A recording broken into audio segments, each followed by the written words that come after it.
So now you just in like a mini snow angel movement from here. Life gon' make it happen anyway. And I say don't change, don't change, don't change. Even though life ain't the same. And they say don't change. So I'm gonna bounce between working on the hip, working on the shoulder. You give it a little bit of a break. So bridge the hips. You're gonna put that right on the back. I would use something a little bit higher to elevate. So just for the camera, for this purpose, I'm gonna put this, lift the hip, use this guy, and then we'll put the roller on that. So there we go. Now we have a nice extension right up under the glute. Pull this leg in, hold that with your hand, straighten this leg. So I want to let this leg relax. All right. So the hip flexors get tight, right? Because of this shortened position, sitting, driving, whatever, squatting, everything tightens the hip flexor. This is forcing the hip flexor into extension, already just adding a nice stretch. But what we're going to do is when we add, I'm going to pin into the hip flexor and then I'm going to force that stretch. So this is a pin and stretch. And I'm pinning down the muscle. And I'm kind of getting the trigger points to release as I open up the general range of motion. Good. Don't forget to breathe. You keep your breath in, you keep the tension in. You breathe out, let go of the tension.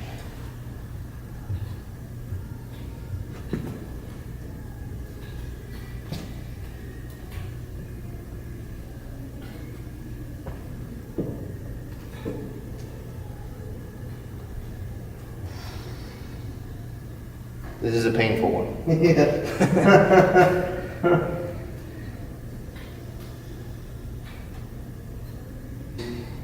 And you've got the joint distraction. So if I'm doing something that I want a quick result on, what I can do is usually, if I want to stretch, I'll hook up a band to the ankle, so it's pulling me this way while I'm getting that stretch. Then if I want, I can add into that trigger point release. But that kind of 3-in-1 hat trick, boom, boom, boom. Get it in, get it out. I don't have to isolate each piece.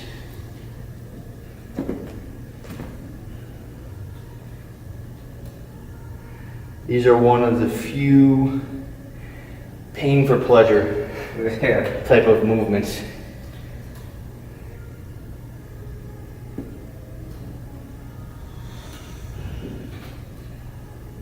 Again, tight hip flexors lead to tight backs.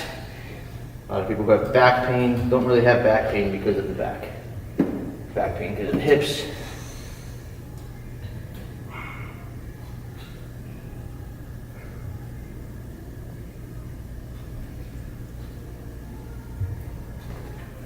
Normally I would have you on a roller vertically, and that would be, the arms would be out to the side, that way it's stretching the chest, and I'd be digging into that. But like we did the other day, we're gonna do chest first, and then we'll dig into the pec minor. Yeah. So you're just gonna active, right? I'm gonna pin. I want you to just actively move into that wide position.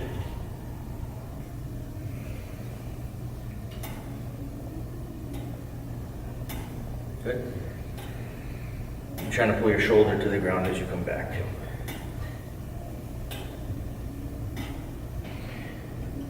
Worse.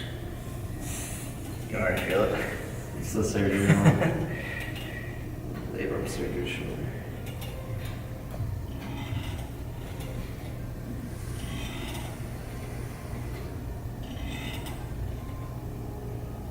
Oh yeah, that's kind of. So like I said, there's always usually a tighter side. So when people stretch, they don't, or they do work on themselves, they don't realize, okay, I'm gonna do my right side, I'm gonna do my left side, but my left side is tighter, but I'm gonna stretch the same amount on both sides. I'm still gonna keep my left side tighter. I need to do more stretching on the tight side and less on the looser side to rebalance it out. So now you're just gonna relax. But this area works into the pec insertions, the bicep tendon area, as you can feel.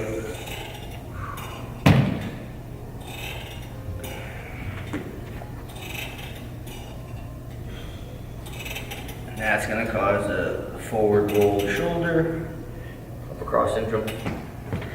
All right, so I want you to bring your arms out to the sides. Yep. Okay. Let your head turn one way, so we can pull it down. So we're just gonna push into the chest muscles from here. Just relax it.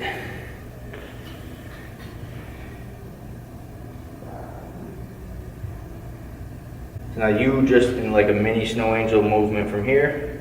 It hurts when you activate, yeah. Palms up, palms down. However you want. Keep them like that. Just trying to go out. Oh, fuck. Just lightly, and then come back. So you don't have to go all the way overhead. Just to move it. Alright. Oh, shit.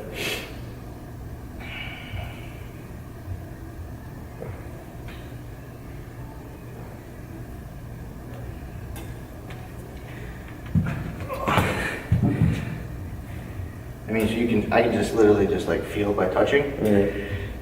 This T-spine, this muscle, your erectors, probably your levator underneath, it's like a steel band, like that. Yeah. That's got to be released to give you movement through here. So when the body cheats itself, and I'm gonna have you do a couple movements. Everybody has usually the anterior tilt in the hips, which causes the butt to stick out. The lower back is an excessive arch, so you're giving yourself cheated movement through here. A lot of times this isn't moving correctly either, but that mid-back T-spine, thoracic spine, is what's locked up in a lot of people. So if we can unlock that, then the body moves in such a better manner, more efficiently.